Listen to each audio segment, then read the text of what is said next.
When you think about it, you have the exact same 24 hours in a day as a world-class scientist, a top CEO, or an Olympic athlete. So what's the difference? It's not about time. It's that they have the user manual for their own minds. And that's what we're going to unpack today. So, does this sound familiar? You wake up and you're already tired. Your to-do list is staring you down, but your energy level is just flat. You try to buckle down and focus, but your mind is like a pinball machine. Notifications, social media, that little voice wondering what's for lunch. It really can feel like you're fighting an uphill battle against yourself. On the one hand, you've got this all too common reality, just reacting to whatever comes your way, feeling drained, living in this constant state of mental fog. But then, imagine the alternative. Waking up with energy, with real clarity. A day where you're not just busy, but actually productive, and you end it feeling satisfied, not completely wiped out. Now, getting to that ideal day isn't some secret life hack. It's just science. We know so much now about how our brains work, how they get distracted, and most importantly, how we can work with them. The trick is to stop fighting your brain and start playing by its rules. Think of it like learning the cheat codes to manage stress, turn on motivation, and just get things done. So, here's our game plan. We're going to start by building the physical foundation with rest and movement. From there, we'll get into the art of true deep work. Then, we'll look at how you can literally rewire your mind for learning and uncover the hidden drivers of emotion and energy. And finally, we'll tie it all together, showing you how to make your brain your greatest ally. All right, let's start at the very beginning, the absolute bedrock of high performance. Before we can even talk about focus or productivity, we have to get these first two rules right. And guess what? They both start with your body. Rule number one is so simple: sleep. We treat it like a luxury we can cut back on, but it's not. It's your brain's non-negotiable nightly maintenance crew. Seriously, while you're sleeping, your brain is literally flushing out metabolic junk that builds up during the day. This deep clean is what lets you wake up sharp, make good decisions, and not be a slave to your emotions. And you know this is true. Just think about it. After a great night's sleep, problems feel solvable. You feel more creative. Motivation just happens. That's the magic. But a tired brain? It's not creating anything. It's just trying to survive until the next cup of coffee. It's in pure survival mode. And that leads us right into rule number two: move your body. You ever get that midday brain fog where everything just feels sluggish? Well, the best cure isn't more caffeine, it's movement. This is a deep primal connection. When you move, your brain wakes up. Exercise releases this amazing cocktail of chemicals like dopamine and serotonin that boosts your mood and snaps you into focus. It literally changes your brain's structure for the better. Okay, so once that physical foundation is solid, once you've got the sleep and movement dialed in, you actually have the energy to master the mental game. So this next part is all about channeling that energy into high-quality work. Let's just get this out of the way. Rule number three: multitasking is a myth. It's a lie we tell ourselves to feel productive. We think we're juggling 5 things at once, but really our brain is just switching frantically back and forth, and every single switch costs you mental energy. Real focus, on the other hand, that's a superpower. It's like a laser beam that cuts right through the noise. And the cost of breaking that focus, it's absolutely staggering.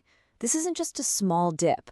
When you're constantly context switching, you feel busy, right? But look at this. The quality of your actual work tanks, your energy gets drained, and you end up wasting way more time than you think you're saving. It's the perfect proof that being busy is not the same as being effective. Then there's the silent killer of focus: stress. And that's rule number 4. It's this internal pressure that just slows down your thinking and clouds your judgment. But here's the big mindset shift. Stress isn't your enemy. It's a signal. It's your brain's alarm system screaming that something is out of balance. And the most powerful thing you can do is just pause. Take a breath and listen to what it's trying to tell you. So we've built our physical foundation, we've learned how to manage our mental state in the moment. Now we get to the really fun part, intentionally changing how our brain is wired to learn and remember things. This is where you take active control. So, rule number 5, repeat to remember. Ever read a brilliant book, feel totally inspired, and then a week later, you can barely remember the main idea? Yeah, that's not a bad memory, it's just a lack of repetition. Hearing something once is just information floating by. But when you repeat it, you write it down, you teach it to somebody, that's when it starts to become real knowledge. And when you live it, that's when it becomes a part of you. This brings us perfectly to rule number 6. Your brain thinks in pictures. We are fundamentally visual creatures. Our brains can process an image thousands of times faster than a line of text. We connect with pictures emotionally, and we remember them way, way longer. In fact, let me just show you what I'm talking about. Okay, go ahead and read that definition on the screen. It's accurate, sure, but it's a bit of a workout for your brain, right? You have to concentrate to unpack what it's saying. Okay, now forget the text. Just picture a simple wave. A wave that rises for about 90 minutes to a peak of high energy and then dips down for 20 minutes to recover. That's it, a simple energy wave. So, which one are you going to remember tomorrow? The technical definition or that simple wave? See what I mean? The text explains, but the visual communicates. It bypasses all the analytical stuff and speaks directly to your brain's native language. It's one of the most powerful learning hacks there is. We've covered the tools for focus and learning that you can consciously use, but now let's go a layer deeper. Let's look under the hood at the invisible forces that are really driving our behavior, our emotions, and our natural energy. And rule number 7 is a big one. Emotion is the engine of action. We love to think we're logical beings, right? But logic just makes the to-do list. Emotion is what actually gets you to do it. You can have the most perfect logical plan in the world, but if you don't feel a connection to it, you'll never start. That's why your why is always, always more powerful than your how.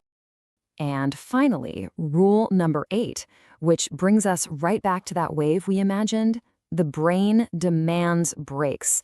Your mind works in these natural cycles, those 90 to 120-minute waves. After a period of intense focus, your performance is going to dip. That's just how it works. Pushing through it isn't being tough. It's a fast track to burnout. A short break isn't lazy. It's strategic. Okay, so let's bring this all home. These 8 rules aren't just a random collection of tips. They're a system. They all work together. Good sleep gives you energy for good focus. Good focus reduces your stress. And when you know your emotional why, it makes all the effort worthwhile. When you use them together, you stop fighting your brain and you finally start working with it. So here it is, your complete toolkit. Sleep is your nightly reset. Exercise is your mental fuel. Focus is your superpower. Stress is your internal GPS. Repetition is how you build memory. Visuals are your brain's language. Emotion is your driving force. And breaks are your strategic recharge. These aren't just ideas. They are powerful tools. And this really says it all. Knowing this stuff is great, but it doesn't change anything. The real transformation doesn't happen while you're listening to me. It happens the moment you decide to put one of these rules into action in your own life. So I'm going to leave you with this final thought. Don't try to master all 8 of these overnight. That's a recipe for failure. Just pick one. Which one rule resonates with you the most right now? Which one could make the biggest difference in your life starting today? Pick that one and just start there.